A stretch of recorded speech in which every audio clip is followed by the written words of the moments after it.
Listo, gracias Mariela. Bueno, vamos a empezar. La charla de estos 2 días tiene por objetivo terminar y comentar el impacto que tiene la nueva reglamentación de trabajos con tensión en el área. La actividad de trabajos con tensión tiene fuerte aplicación en lo que son sistemas de distribución y sistemas de transmisión, aunque las empresas cada vez empiezan a implementar en sus mantenimientos este tipo de actividad por razones obvias, por no corte de servicio, ¿sí? La actividad de trabajos con tensión es una actividad que tiene las tasas de falla de accidentes más bajas, pero tiene un porqué, porque está muy reglamentado, muy regulado. Entonces, termina siendo una de las prácticas que, si bien es una actividad riesgosa, termina siendo más segura. ¿Por qué? Por todos los elementos de mitigación y controles que se tienen en la propia actividad. Vale decir, a cualquiera que le diga, vamos a trabajar electricidad, y te dice, pero con tensión, la predisposición de la persona se te pone en alerta. No te da lo mismo decir, bueno, esto normalmente está energizado, pero ahora como está fuera de servicio vamos a trabajar. Es muy diferente que te digan, está con tensión. Entonces, la predisposición a esta situación hace que todos se apeguen más a las normas, ¿no? Pero para terminar, para explicar, para profundizar y entender un poquito el impacto de la nueva reglamentación, y tendremos que arrancar, que eso es lo que preparamos, desde qué es lo que se hace en este tipo de actividad, en transmisión, en distribución, en estaciones transformadoras, en qué es lo que se hace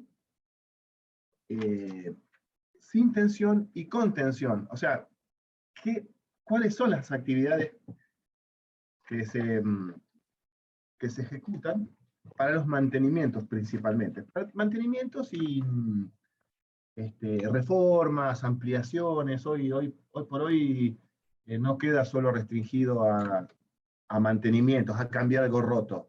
Se hacen ampliaciones, se hacen cambios de trazas, se hacen agregado de equipos, cambio de barra en estaciones, todo con la técnica de trabajo con tensión. Pero para eso vamos a explicar previamente qué es lo que se hace en el rubro. Entonces, vamos a empezar a hablar de los mantenimientos habituales y vamos a empezar con líneas. Vamos a explicar los tipos de estructuras que hay y un poco más enfocado. Por un lado, que es el área que me desarrollo, que es en alta tensión, extra alta tensión, que conozco más.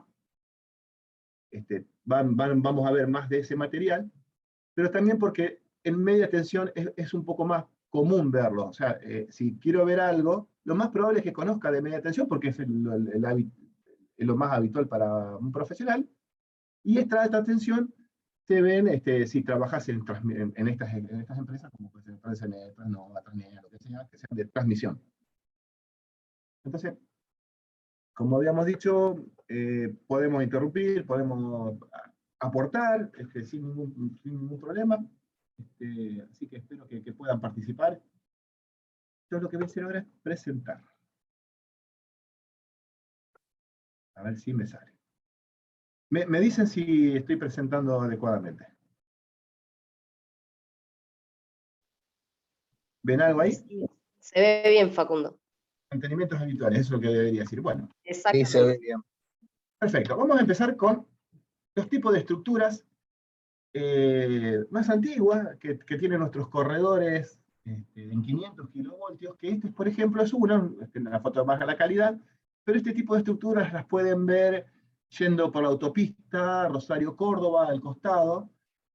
Son estructuras hoy no, en nuevos diseños no se hacen así, son de hormigón, son tremendamente grandes. Después vamos a ver, comparado con una persona, son estructuras muy grandes, que tienen particularidades, por supuesto, de tener una gran resistencia a los vientos. Cada vez que hay tormentas temporales en nuestro país, se caen torres. Estas no se caen. Estas han resistido vientos huracanados por el propio peso de la estructura y lo grande que es. pero tiene unas grandes complicaciones, como por ejemplo, los linieros no pueden escalarlas. Esos postes troncocónicos tienen casi 1 metro de diámetro, o sea, casi ven chiquitos, pero son enormes. Para treparlo hay que poner escaleras o ir con grúas. Es complicado todo lo que es el mantenimiento. Con el tiempo se descalzan, se acomodan y se desacomodan y se van desacoplando las partes. Y en caso, por el motivo que sea, de un colapso, o sea, que la estructura se cae, no se vuelven a poner estas, no hay repuesto de estas, no se fabrican más, y tampoco se colocan las mismas. Lo que se ponen son estructuras diferentes. Esto es uno de los tipos de estructuras. Después tenemos las más comunes, que las que se ven desde la ruta. ¿Hay alguien que esté de los presentes que haga mantenimiento en alta tensión? ¿Alguno de los participantes? Bueno, asumimos que todos conocemos, pero que no se dedican a hacer este tipo de actividad. Las estructuras, estas autosoportadas, tienen particularidades muy beneficiosas con respecto a la franja de servidumbre. Ocupan poco espacio. Entonces, es más sencillo para los propietarios que son expropiados disponer o ceder una franja de servidumbre corta. Son estructuras que resisten grandes vientos, tienen muy buena portabilidad para eso. Para mantener es el ideal, se trepan, los linieros trepan y hacen los mantenimientos, pero cuando se caen, la cosa se complica porque para transportar esto prearmado es prácticamente imposible, y la técnica para el armado de estas estructuras son muy artesanal. Se tejen. Por los tiempos que hay de entrega, los tiempos permitidos y estipulados para la entrega de las líneas cuando se caen, eso está regulado por el ENRE. Si tendríamos que volver a reponer este tipo de estructura, no harías tiempo, y se ponen otros tipos. Y aparte que ya se está perdiendo el expertise del tejer a mano. Se van tejiendo estas estructuras. Por el impedimento de que no los puedo transportar en carretones, como sí puedo hacerlos con las otras partes que voy a mostrar. Este tipo de estructuras son de retenciones, ¿sí? Todo lo que estamos viendo en las anteriores son suspensiones. Las retenciones son para todas iguales. No importa si es de hormigón, si es de tipo cross-rope, si es autosoportada. Las estructuras de retenciones siguen siendo para todo el sistema los mismos. Son estas así, las más chicas, más petizas. Y después entramos en los que son las estructuras arriendadas. Esta, en particular, forma parte de los primeros 2 corredores de Argentina en 500 kilovoltios. Y para el que tiene un poco la vista acostumbrada a este tipo de estructura, va a haber cosas que ya no se usan más, han sido cambiadas. Ustedes me van escuchando, yo cada tanto voy a validar por si no lo escucho. ¿Me escuchan? Sí, perfectamente. Perfecto, por ahí yo pierdo, como no los veo, digo, no sé si no. Bueno, perfecto. Bueno, ¿qué es lo que vemos en este tipo de estructuras? Yo voy a pasar para lo siguiente para ir a hacer algunas comparaciones, para que nos imaginemos cómo sería el mantenimiento. Mantenimiento en todo su espectro. Después vamos a entrar en la especialidad de trabajo con tensión.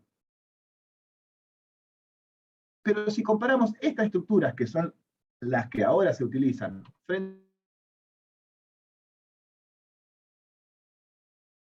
estas son más estilizadas, hay una coherencia o una armonía entre los mástiles y la viga. ¿Ustedes ven mi mouse? Este es un mástil pivotante en el suelo.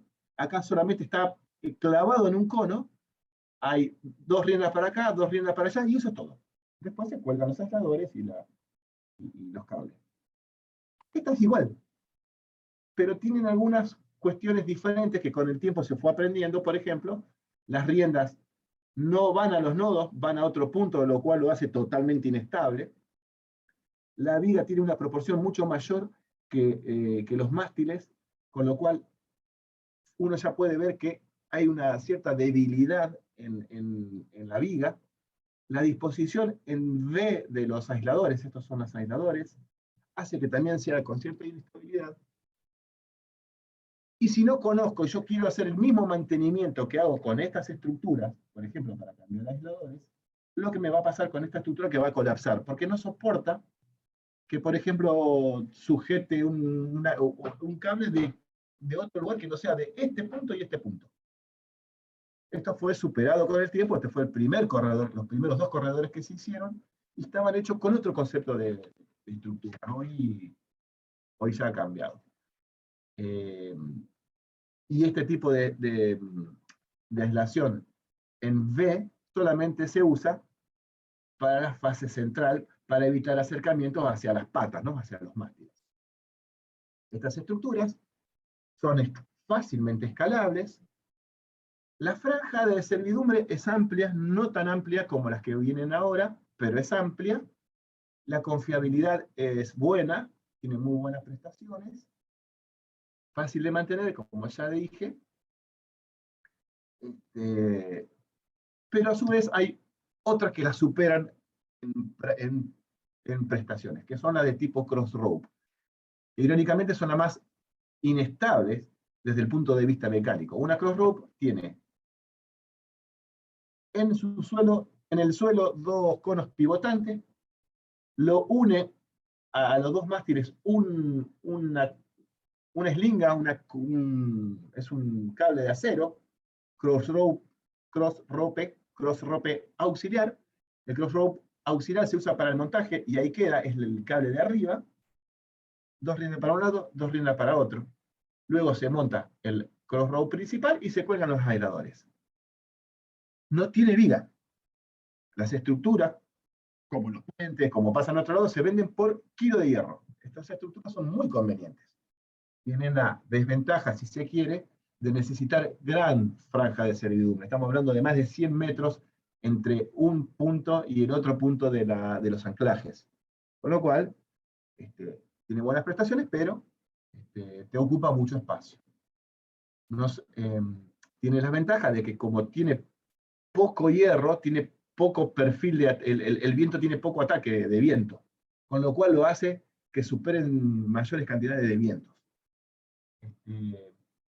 También tiene la ventaja de que como a comparación de estas, acá los pájaros pueden hacer nidos, y estos nidos son tremendos para las estructuras, porque después se caen, provocan cortocircuitos, es una de las problemáticas más comunes en alta tensión. Los pájaros pueden hacer nidos, sí, pero los mástiles.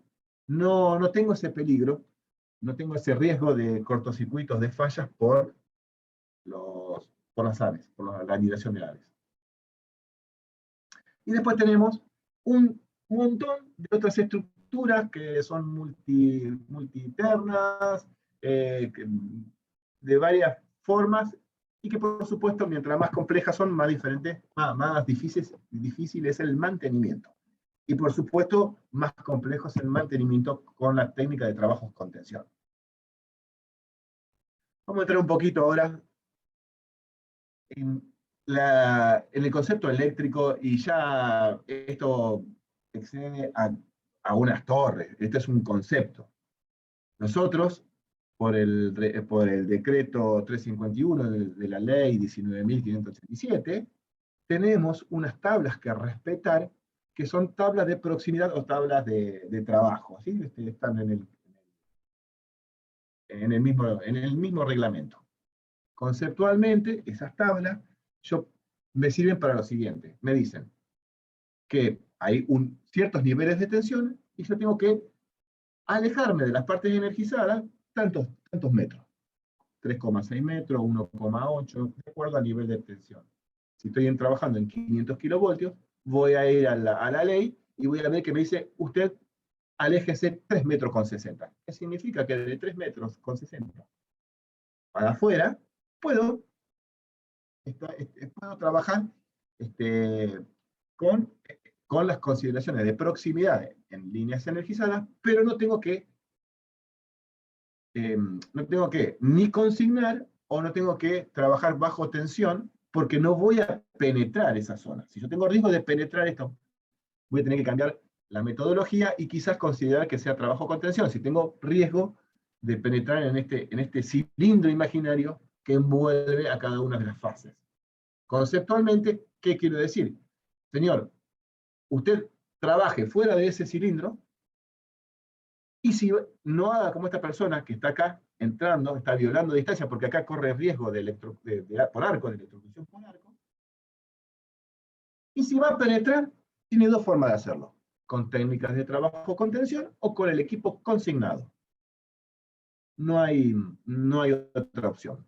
Esto es muy importante tener el concepto, porque como vamos a ver adelante, el considerar que tengo solo dos opciones para trabajar me deja abierta una interpretación que es, bueno, trabajo con la línea no energizada, pero con técnica de trabajo contención.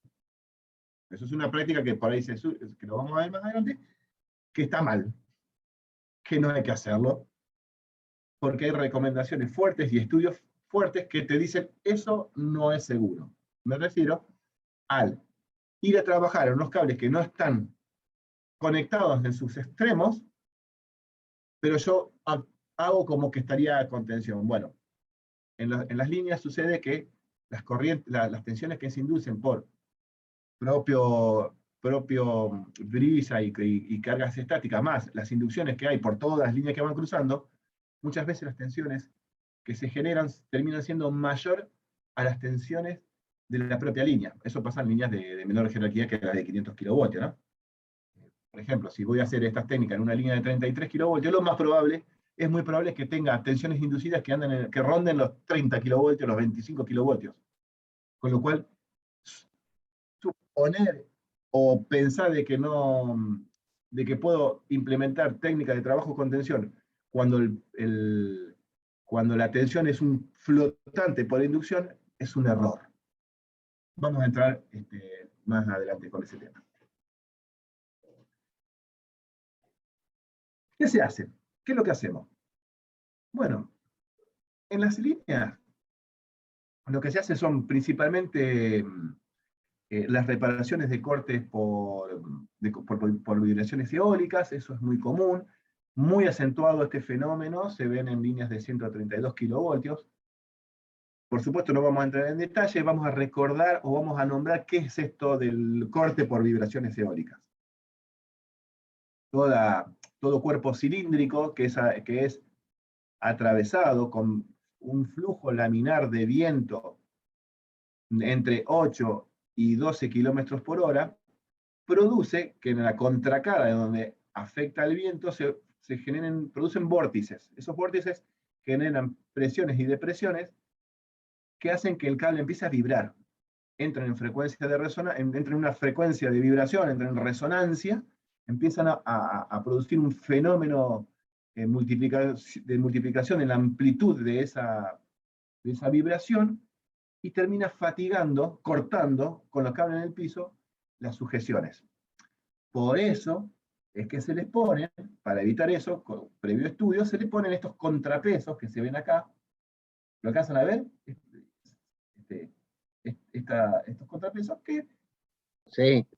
lo que hacen, gracias, lo que hace es absorber esa energía para que esa energía no impacte en las grapas de sujeción y termine fatigando el cable. Es irreversible cualquier inicio de fatiga. Entonces es muy común cambiar eso, colocar eso, reparar los daños que provocan las vibraciones eólicas. El cambio de morcetería, las mediciones de puesta a tierra en los bloquetes, en la parte del hilo de guardia, hilo de guarda, o bien, hoy es muy popular, los hilos de guarda con fibra óptica por el medio.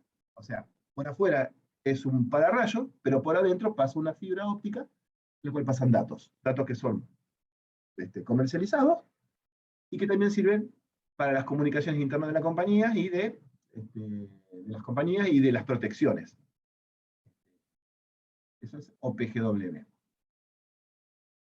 El reflechado, o sea, con el tiempo los cables van por el creep del cable, se van estirando, y cuando llega a ciertos límites está normalizado eso. Ante el NRED tiene que haber ciertas alturas libres, por seguridad pública, por supuesto. Cuando se pasan esos valores, hay que estirar los cables. Entonces, se recoge un pedazo, se los corta, y eso se llama reflechado. Esa técnica de volver el cable y levantarlo también se hace con tensión. Vamos a ver cómo es que se hace. Las podas, y por supuesto los retiros de objetos extraños o nidos, que son un verdadero dolor de cabeza para las líneas que están en el litoral. Por supuesto, en el sur esto no tenemos, no hay ese problema. Bueno, esto más o menos son las cuestiones que se hacen en líneas. Fíjese acá los tamaños de una persona retirando un nido. Este circulito acá es un carro con una persona que se está desplazando por el haz de conductores. Este es en el cruce de Zárate, el cruce del río, de Zárate, el cruce del río. Y que en este caso se le están colocando o reparando lo que son los balizamientos diurnos, unos neones que van colgados en el cable, que es exigencia del ANAC, por el tema de aviación, que sea luminoso. Entonces, bueno, frecuentemente hay que ir con un carrito, cambiar los neones, reparar, pero para que te pongas idea del tamaño de que estamos hablando. Y después tenemos las complejidades propias que da el mantenimiento de este tipo de estructura, el cross-rope, que como habíamos dicho, tiene grandes prestaciones, son excelentes para resistir, pero no tenés en dónde pararte. Entonces tenés que estar trabajando de esta manera. En este caso estoy mostrando un trabajo con tensión. Da lo mismo. Cómo accedo es complejo. Trabajar en este tipo de estructura tiene cierta complejidad. Y tenés que hay que entrenar y dotar de habilidad, de destreza al grupo que realiza este tipo de mantenimiento. Por su lado, vamos a hablar algunas cuestiones de mantenimiento relacionadas a las estaciones transformadoras o subestaciones transformadoras, pero nos vamos a orientar a las tareas que son similares a las tareas de líneas. O sea, no vamos a hablar sobre mantenimiento de aceites, ni de protecciones, ni ninguna de este tipo de cuestiones, sino aquellas cuestiones que son similares en líneas, como por ejemplo el control de la aislación. Sí, la bolsa por mano también. Claro, pero lo que dice eso es, está bien hacer ese. Perdón, escuché una voz por ahí, no sé si alguno Sí, que ya quería lo charlar. silencié. Ya pasó. Sí, ya lo silencié. Bueno. De todos modos, el que quiera hablar, habla y listo. No hay problema. Esto es lo que se hace. En este caso se está mostrando una foto de un control de aislación, en este caso polimérica. O sea, no es el típico aislador de Badajoz Caperuza, sino que es un aislador sólido con aleta, hecho de un polímero, son aisladores poliméricos, y este es un sistema que controla el estado de aislación. También se hacen reparaciones de puntos calientes, reformas, colocación de sensóricas en las estaciones transformadoras, con y sin tensión. Cambios de acometida es muy común. Y es una de las actividades más recurrentes en estaciones transformadoras son los enfriados de puntos calientes, por decirlo así. O sea, los puntos calientes aparecen generalmente por falso contacto, por deficiencia, por algún motivo en lo que es morcetería. Si bien se tiene un plan de ajuste en todas las estaciones transformadoras, hay plan de ajuste, siempre aparecen estos tipos de puntos calientes, y lo que se hace, por ejemplo, una práctica habitual, un jumper con un puente que se pone a distancia, se puentean el punto en conflicto, en este caso, en la foto de la izquierda, el problema era que el contacto del seccionador era deficiente, no hacía buen contacto, entonces se le hace un puente firme con este instrumento, que es un jumper, y luego se decide si se repara con tensión o sin tensión. Pero el punto se lo enfría en un rato. Esto se ve luego de hacer las rutinas de termografía, por supuesto. ¿Qué te puedes encontrar? Te puedes encontrar con partes de flecado o corrimiento de los cables, como se ve acá. Y en la foto de la derecha abajo está una persona que está interviniendo con tensión, acostado, de panza, en un andamio aislado, con el traje conductivo, que después vamos a explicar por qué y para qué se usa, y está interviniendo en las partes energizadas, en este caso en instalaciones de 132 kilovoltios. ¿Hasta acá? ¿Alguna duda? ¿Venimos bien? Se pretende un repaso para ver para dónde vamos con el trabajo con tensión, pero estoy mostrando qué tipo de cosas hacemos. Bueno, ¿hasta acá venimos bien? ¿Alguna consulta? No, venimos bien, Marce. Bien. Vamos a ver más propiamente, vamos a empezar a meternos en algunos trabajos. Venimos bien, No, sin consultas por ahora. Bárbaro, bárbaro.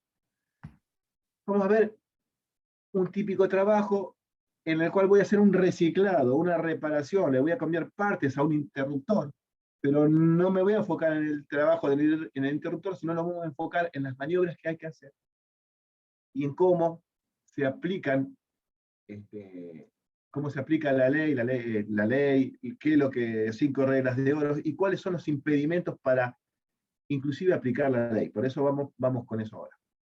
En este caso, lo que se pretende hacer es un reciclado del interruptor, ¿sí? Vamos a cambiar algo de por acá. El interruptor está acá, ¿sí? Viste que está acá. Pero las maniobras van a estar en esto que está acá como marcado en celeste. ¿Qué hacemos?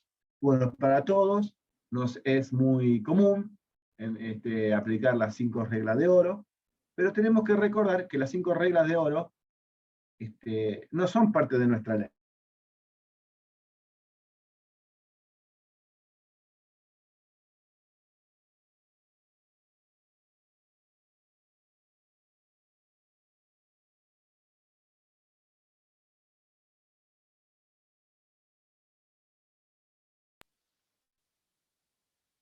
Ok.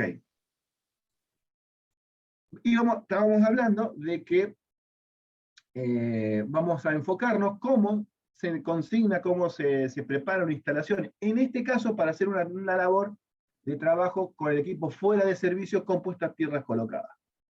Y para esto nosotros contamos con la conocida 5 reglas de oro. Y yo aclaraba, cuidado, las 5 reglas de oro es una regla general, está escrito en IEC, pero nuestra ley no es tal cual lo dice, y hay unas cuestiones que no son tan sutiles y lo vamos a ver.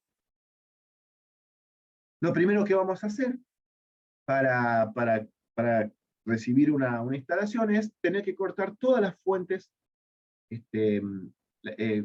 cortar, apagar las fuentes de energía y abrirlas, o sea, aislarlo. Para eso me valgo de lo que se llama corte visible. Es un corte visible. Tengo que separar algo para ver visualmente, de forma visible, que la instalación no puede ser energizada. Luego voy a bloquear los mecanismos. Esto lo hago con térmica, bajando térmica, cambiando la posición en tableros. Y luego voy a trabar.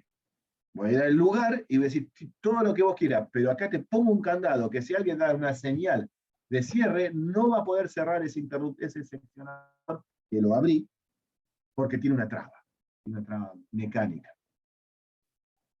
De esa manera, paso siguiente, ¿a qué?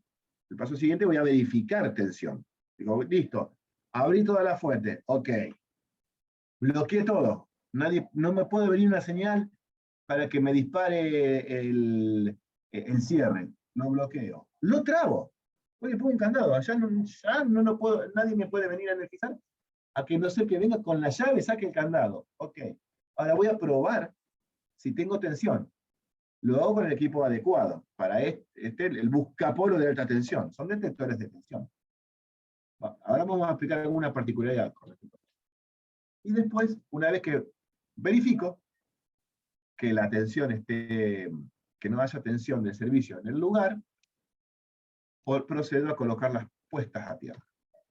Pero atento, que en el acto mismo de verificar la ausencia o presencia de tensión, un tema no muy difundido es que estos instrumentos, que son predominantemente a contacto, hay a distancia, y son muy confiables, pero la mayoría seguramente tuvo experiencia y fue con este tipo de instrumento, es un detectores capacitivos que necesitan tocar las partes a testear.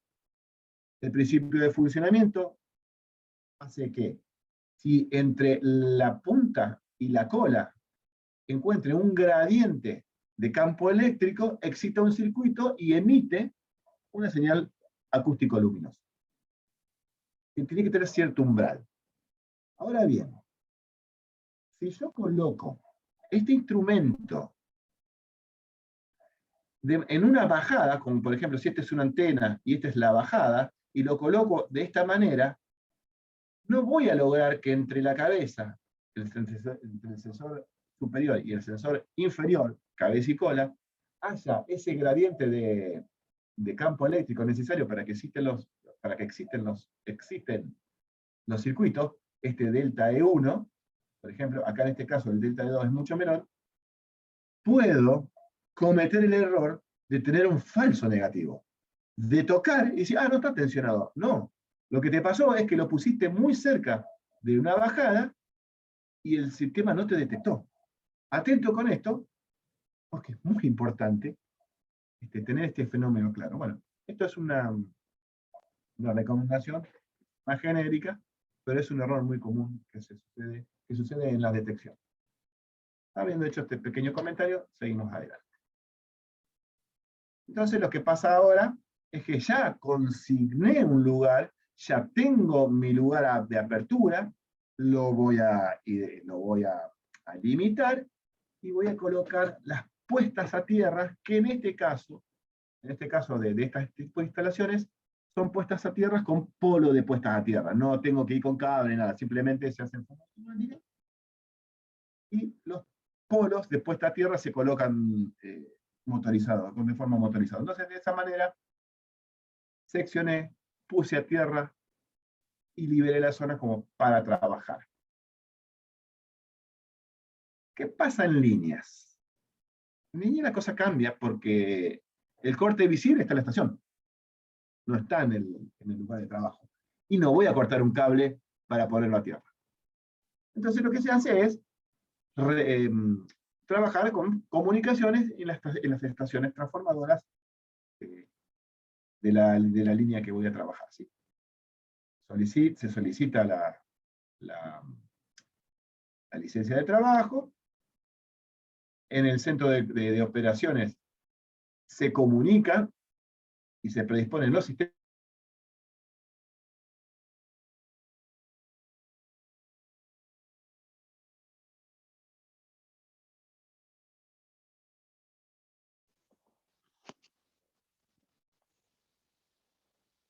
¿Qué decíamos acá? Bueno, como vamos a trabajar en líneas, las maniobras no las va a ver el operario, no las va a ver, va a estar a 100 kilómetros, 200 kilómetros la más cerca, va a trabajar en la línea, entonces tiene que haber una comunicación, entonces ahí entra a jugar, empiezan a jugar otros actores como los técnicos de estación, el centro de operación, etc. Pero básicamente lo que hay que garantizar es que en los extremos de las líneas efectivamente se abran los interruptores, se abran los seccionadores y se proceda a verificar tensión. Estoy hablando de todo lo que consiste una entrega de una licencia de una línea, a colocar las puestas a tierra y luego se le da la orden al jefe de trabajo que está en campo que proceda él a colocar su puesta a tierra, porque también tienen que poner puestas a tierras locales, y después para hacer el trabajo. estas maniobras generalmente pueden ser operadas desde el centro del control la supervisión de los supervisores, propiamente dicho, de las estaciones transformadoras, pero se pueden, por lo general, son de forma remota para lo que son instalaciones de 500 y 132 kilovoltios. Para tensiones menores es más manual, pero también tienen comando remoto.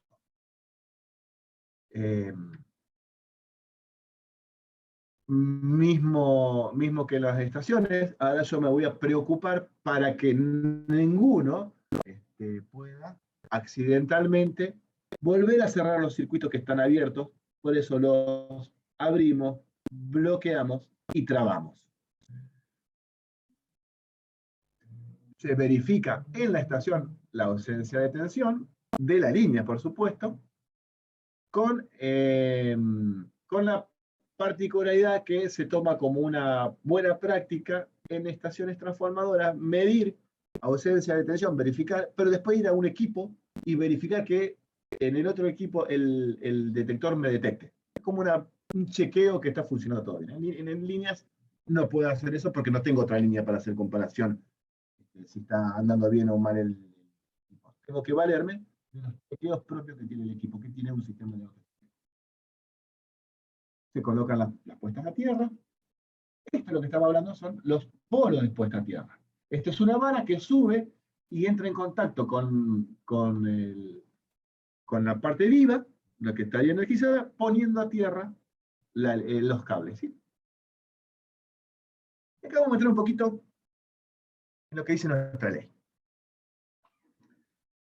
Las 5 reglas de oro, las 5 reglas de oro dicen, se abrirán con corte efectivo, y nuestra ley dice se abrirán con corte visible todas las fuentes mediante interruptores y seccionadores. Esta no existencia de la palabra efectivo no nos da opción a que puedas tener equipos que no tengan un corte visible. O sea, la ley te dice que tenés que abrir y se tiene que ver el corte visible. Y por otro lado, cuando habla de poner a cortocircuito la instalación, se dice se pondrán a tierra y en cortocircuito con elementos apropiados todos los puntos de alimentación de la instalación. Atento a estos dos conceptos, porque vuelvo a repetir, se pondrán a tierra y en cortocircuito. Bueno, acá tenemos el primer problema. El corte visible se ejecuta en líneas con los seccionadores. Los seccionadores de 500 kilovoltios, que son así, hay diferentes formas, no te van a quedar duda de cuando está abierto y cuando está cerrado. En 33 kilovoltios, en 13, se usan diferentes, pero está el corte visible, que son este tipo de seccionadores fusibles, que con un mecanismo simple lo abrís y no te quedan dudas, le pones un candado abajo y está abierto. Bloqueado y trabado. Son equipos legalmente aprobados, no tenés forma inequívoca de ver el estado, no requieren mucho mantenimiento, son equipos bastante confiables, tienen un alto costo, en comparación, y son mucho más grandes en comparación de equipos que tienen esto que llamamos corte efectivo. ¿Qué es el corte efectivo? Son equipos que no tienen corte visible. Por ejemplo, este es un equipo que estamos mostrando acá en 220 kilovoltios, encapsulado en hexafluoruro de azufre, en donde la apertura del seccionador interruptor se hace a través de una señalización. Pero eso no es lo que dice la ley. La ley dice corte visible, no corte efectivo. La ley no me dice una bandera, una indicación, es corte visible. Lo mismo para equipos de 33 kilovoltios, en donde hay una indicación, que es una bandera, una banderita. Ahora, ¿qué hago? Tengo que hacer mantenimiento. Y todo este equipo, señores, los mantenimientos se siguen haciendo igual. Y todo con esta especie de desvío normativo. las empresas están usando, por diferentes motivos, están usando estos equipos. Yo calculo que a más de uno le ha tocado trabajar en un equipo consignado de media tensión, y el cual quizá ni se fue a fijar si era corte efectivo o corte visible. Pero la ley te exige corte visible. No obstante, como comentario, en las comisiones de estudio de la AEA, en la comisión 21, en la cual hasta hace unos días era el presidente, ahora quedó un muchacho, un compañero va a tomar mi puesto en la presidencia de la comisión 21 de Trabajo Contención, y la comisión, por así decirlo, complementaria, que es la comisión 54, que se ve trabajo sin tensión, se están analizando y se están proponiendo a nivel, para elevar a la superintendencia, cuáles equipos serían los que podrían aceptarse legalmente como corte efectivo, porque no cualquiera. ¿Cuál es el peligro que tengo? Es que ese corte efectivo deje de ser efectivo. Como por ejemplo, perdón que vuelva para atrás, pierda hexafluoruro y la apertura me entre aire, se contamine o pierda las propiedades dieléctricas. Y en este caso, la distancia entre bornes de separación para los cortes son muy pequeñas.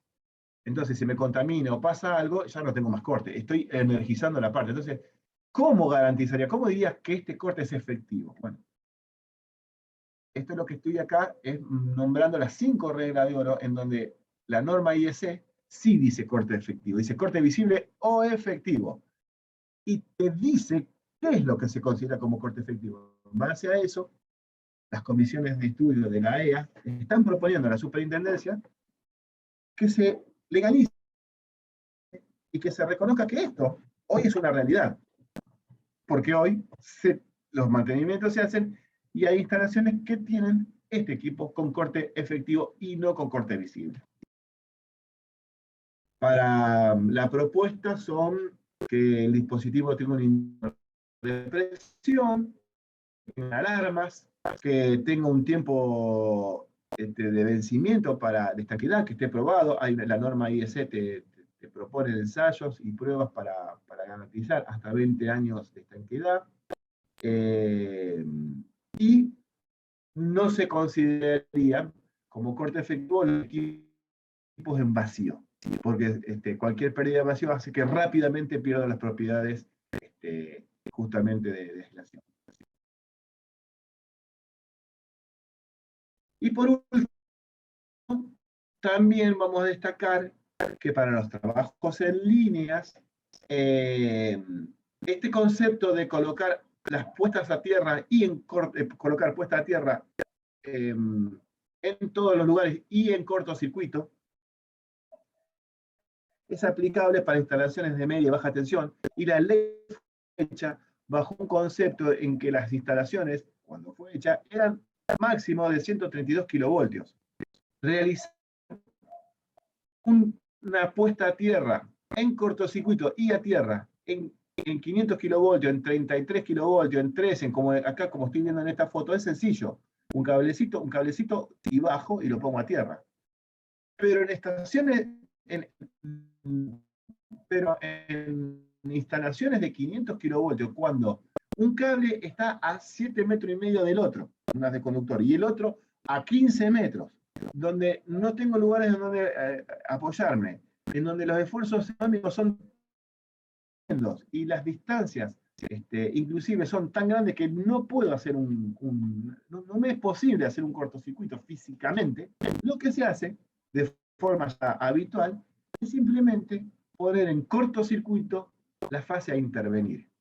Pero puede ser interpretado como un desvío normativo, porque la ley dice en cortocircuito y a tierra, y yo estoy poniendo a tierra la fase, no estoy cortocircuitándolas con las otras. La consignación que en los extremos se pongan a tierra los tres polos y a tierra, cortocircuito a tierra a través de los polos de puesta a tierra. En el campo, lo normal, lo usual, y lo que hacen todas las empresas de transmisiones, solamente ponen a tierra la fase que van a intervenir. Y intervienen las tres y podrán las tres, pero no más que eso. me apareció un cartel de conexión inestable. ¿Me están escuchando ustedes? Sí, Sí, Facundo, te estamos. estamos escuchando. Genial, Ahora sí. genial.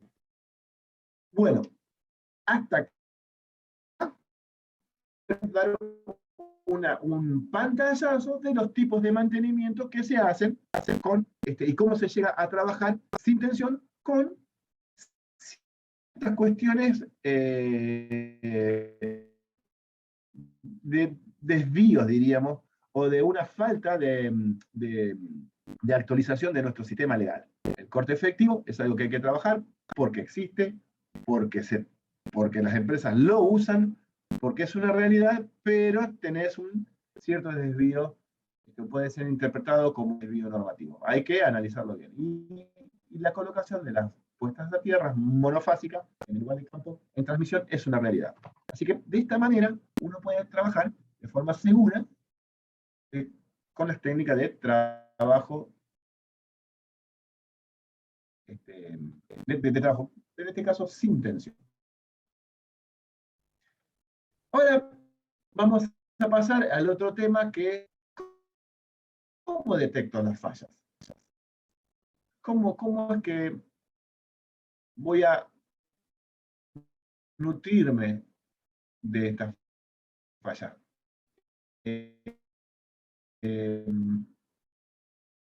Pregunto si están viendo una pantalla. Me dice PowerPoint cargando. que dice Ustedes herramientas también, para detección de defectos. ¿qué están viendo? Perfecto. Bueno.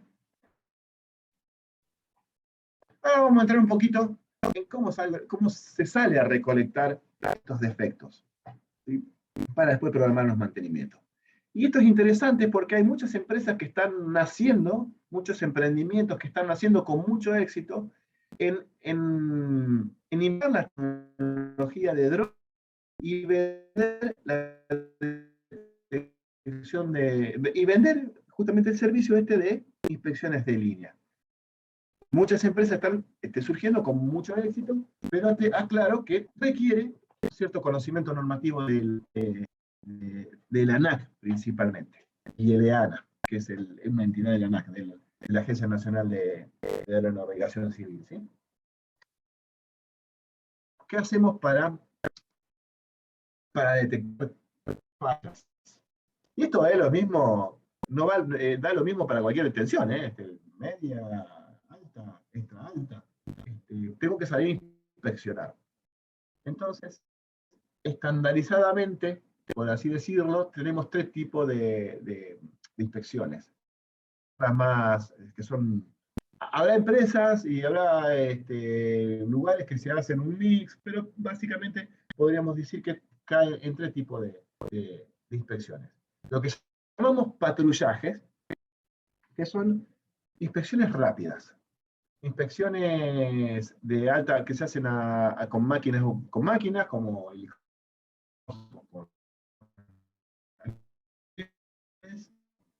pero que se ven, que se intenta ver, el objetivo es ver grandes defectos. Por ejemplo, que las estructuras estén vertical, que los accesos para llegar a las estructuras estén sanos, se controlan los accesos por si no podés llegar a repararlos. Entonces, en las inspecciones de patrullaje se miran los accesos, a ver si tenés posibilidad de entrar o no a la zona de trabajo. Si hay inundaciones, si hay descalces, si hay desmoronamiento, si hay construcciones ilegales, no solo por el tema de seguridad pública, sino no solo porque puede provocar fallas, sino por seguridad de las personas que están haciendo esas construcciones. Frecuentemente te hacen alguna construcción, poniendo ciertos riesgos. Y las necesidades de podas también se relevan.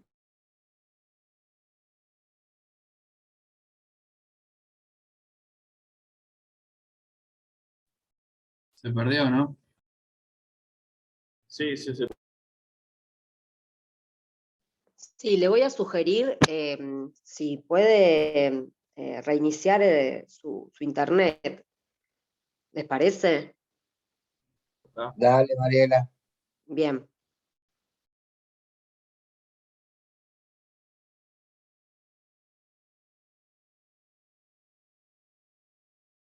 Bárbaro. Bueno, ¿seguimos, gente? ¿Sí? ¿Les parece? Sí. Sí, vamos, Va, vamos. bárbaro. Vamos rápido con esto porque estoy medio inquieto con la estabilidad de la red. Bueno, entonces recorremos patrullaje, lo recorremos de forma rápida, con aviones o con helicópteros, minucioso. Vamos caminando, la gente camina, las cuadrillas caminan por la línea. En 500 kilovoltios puede hacerlo de forma más sencilla porque la franja de servidumbre está establecida. Las líneas de 500 kilovoltios, te agarran un mapa, van a ver que son derechas, son rectas. No tienen esta forma como en 132, como baja tensión, que no pasa por predios. Entonces abren una tranquera y se camina. Se suben a la estructura, se hacen un montón de trabajos, aparte de inspeccionar. Ahora para 132 la cosa cambia, porque el 132 no las puedo trepar como trepo la mayoría de las estructuras de 500 kilovoltios, y necesito ver las novedades, pero las novedades están arriba. Están en el lado del bloquete, están en el lado de la ménsula, pero se ven desde arriba las fallas. Por eso, ahí se hacen otro tipo de... Ahí tiene más predominancia las inspecciones minuciosas, pero con métodos que pueden ser helicópteros, o pueden ser... yo no estoy presentando, o sí estoy presentando, perdón. No, ahora no estás presentando. Ahora sí, ¿no? Ahora sí. Estamos viendo. Bien. Bueno, ¿qué es lo que vemos? Bueno, si salen con en donde yo trabajo, en Transener, tiene un helicóptero, un Bell 407, y si salen a patrullar, se patrullan aproximadamente 33.000 kilómetros de línea por año. Hay menos que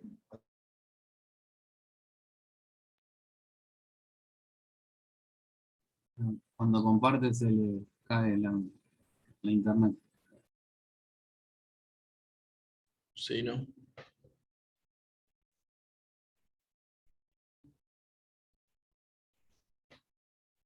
se nos va a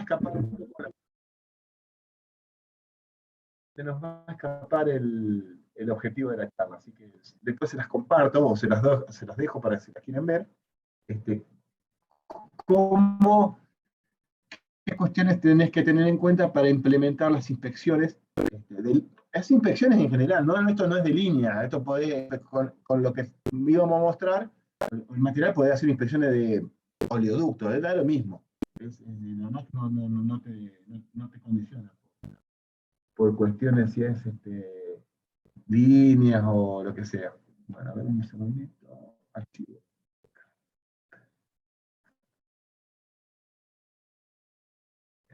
Ahí te estoy enviando el...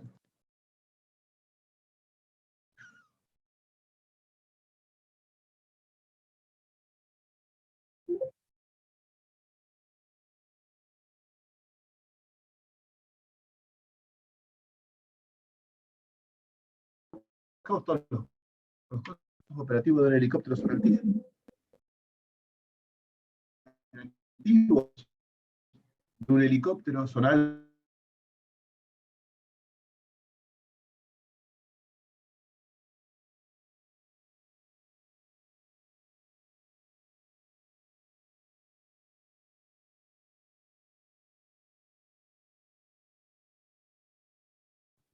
¿Soy yo o se cortó? No, se Con un cortó. Cessna podés ir recorriendo una línea y fotografiando y después Facundo, vos sabés que se sí. sigue cortando. Hay cortes, se hacen microcortes y te perdemos el hilo.